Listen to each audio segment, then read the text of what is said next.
Bayangkan sebuah tempat di mana keindahan alam semula jadi yang tenang, tiba-tiba je bertembung dengan perancangan satu empayar kolonial yang gah. Bunyi macam dalam filem kan? Tapi inilah realitinya.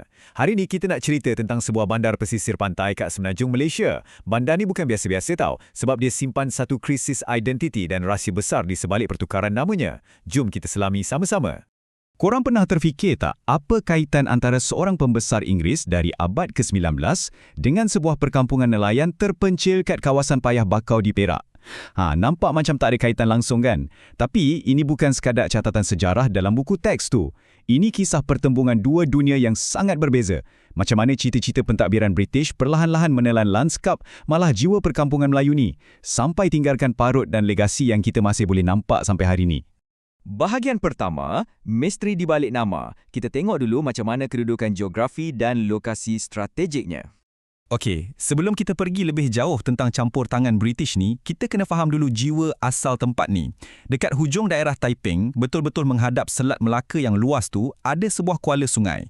Nama asalnya Kuala Sepetang. Nama ni bukan diletak suka-suka je tau. Dia sebenarnya sangat puitis. Perkataan sepetang tu merujuk kepada momen magis waktu penghujung hari, bila cahaya merah matahari terbenam membelah ufuk barat. Cuba korang bayangkan, berdiri kat muara tu waktu petang, pantulan oren kemerahan atas air laut, sambut bot-bot nelayan balik, pemandangan epik inilah yang buatkan sesiapa saja rasa nostalgia. Itulah roh sebenar tempat ni. Tapi sayang 1000 kali sayang, identiti indah yang berkait rapat dengan alam ni dirampas macam tu je. Hanya dengan satu keputusan pentadbiran, nama Kuala Sepetang dipadam dari peta dan diganti secara paksa jadi Port Welt. Biasalah kan, zaman penjajahan dulu pegawai British ni ada ego diorang sendiri. Diorang suka letak nama pahlawan atau pentadbir diorang kat tempat baru, pelabuhan dan jalan raya. Bayangkan, dengan hanya satu coretan pena atas kertas, identiti yang menghargai alam semula jadi ni ditukar jadi macam monumen untuk puji pentadbiran orang luar. Bahagian kedua, era Sir Frederick Well. Kita tengok pula perubahan infrastruktur yang dibawa masa zaman ni. Mesti korang tertanya-tanya, siapa sebenarnya lelaki asing ni sampai nama dia boleh ambil alih tempat senja yang indah tu? Nama penuhnya, Sir Frederick Well. Dia ni lahir kat pekan kecil Bridgeport di England pada tahun 1823. Tapi, detik yang betul-betul mengubah sejarah pesisir pantai Perak ni adalah bila dia tiba kat Taiping pada tahun 1881. Ketibaan dia bukan setakat lawatan biasa tau. Ini adalah titik tolak kepada revolusi perindustrian dan pemodenan yang sangat agresif kat tanah Melayu masa tu. Walaupun akhirnya dia meninggal dunia jauh di New Zealand pada tahun 1891, parut yang ditinggalkan kat Kuala Sungai ni kekal lebih dari 100 tahun. Waktu Taiping jadi ibu negeri Perak, Well bertindak laju dan cukup agresif ubah wajah bumung kat situ. Bayangkan, perkampungan nelayan yang asalnya sunyi sepi tu, tiba-tiba dibelah dengan landasan kereta api. Landasan ni sambung terus dari Lombong Biji Timah ke pelabuhan. Suasana senja yang damai hilang diganti dengan bunyi bising enjin uap, dentuman besi siang dan malam. Hutan ditebang untuk buat jalan raya. Lepas tu, ada pula bangunan pentadbiran gaya Eropah dan sekolah-sekolah yang perlahan-lahan ubah cara hidup masyarakat setempat. Jadi Port Well tu bukan sekadar nama pelabuhan tau, tapi dia ibarat nadi yang mengepam kekayaan tanah Melayu keluar ke Eropah. Dan kesan pengaruh British ni bukan kat Perak je tau. Nama Well ni merata-rata kat pendapatan utama Asia Tenggara. Kalau kat Kuala Lumpur, kita ada Well Road yang mungkin korang lebih kenal sekarang sebagai Jalan Raja Chulan. Kalau lintas tambak, kat Singapura pun ada Upper Well Road. Pergi ke utara sikit, pesisir pelabuhan Sebok kat Pulau Pinang tu dinamakan Welt Quay. Ini betul-betul tunjuk betapa jauhnya kuasa Empire British ni. Sesuka hati diorang je lakar peta dunia ikut cita rasa diorang sendiri. Seterusnya, bahagian ketiga, khazanah alam payah bakau. Tapi satu benda yang kita kena tahu, sehebat mana pun infrastruktur besi dan konkrit yang penjajah ni buat, alam semula jadi ada cara dia sendiri untuk bertahan.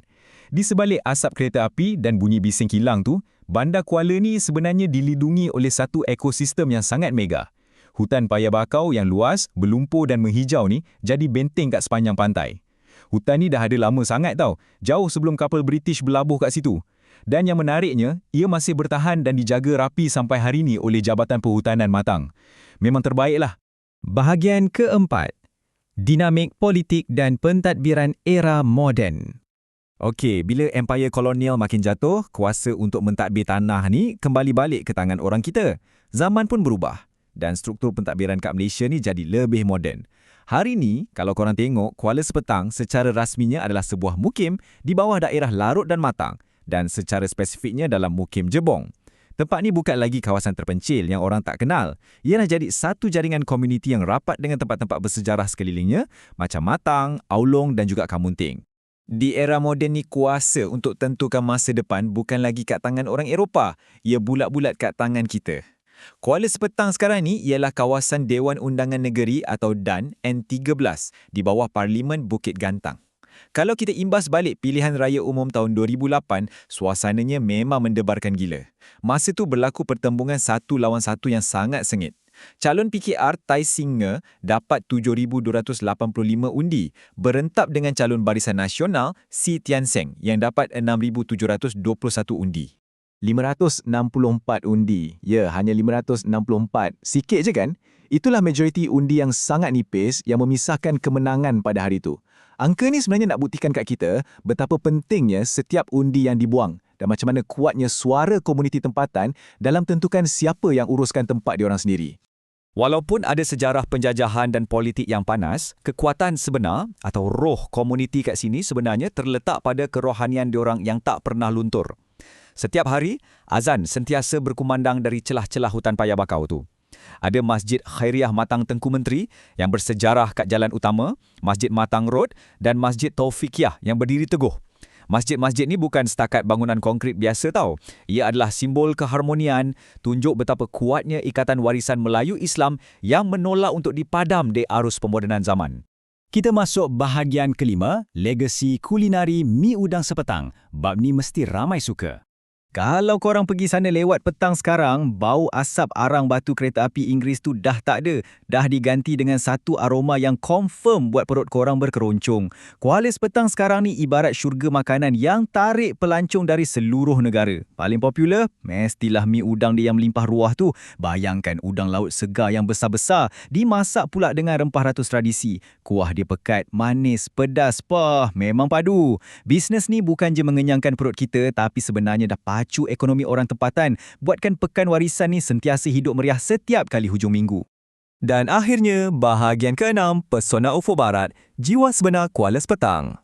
Penjajah British dulu memang cuba sedaya upaya. Diorang bina landasan kereta api, angkut keluar hasil bumi kita dan paksa tukar nama tempat ni. Tapi akhirnya, diorang kalah juga dengan takdir alam.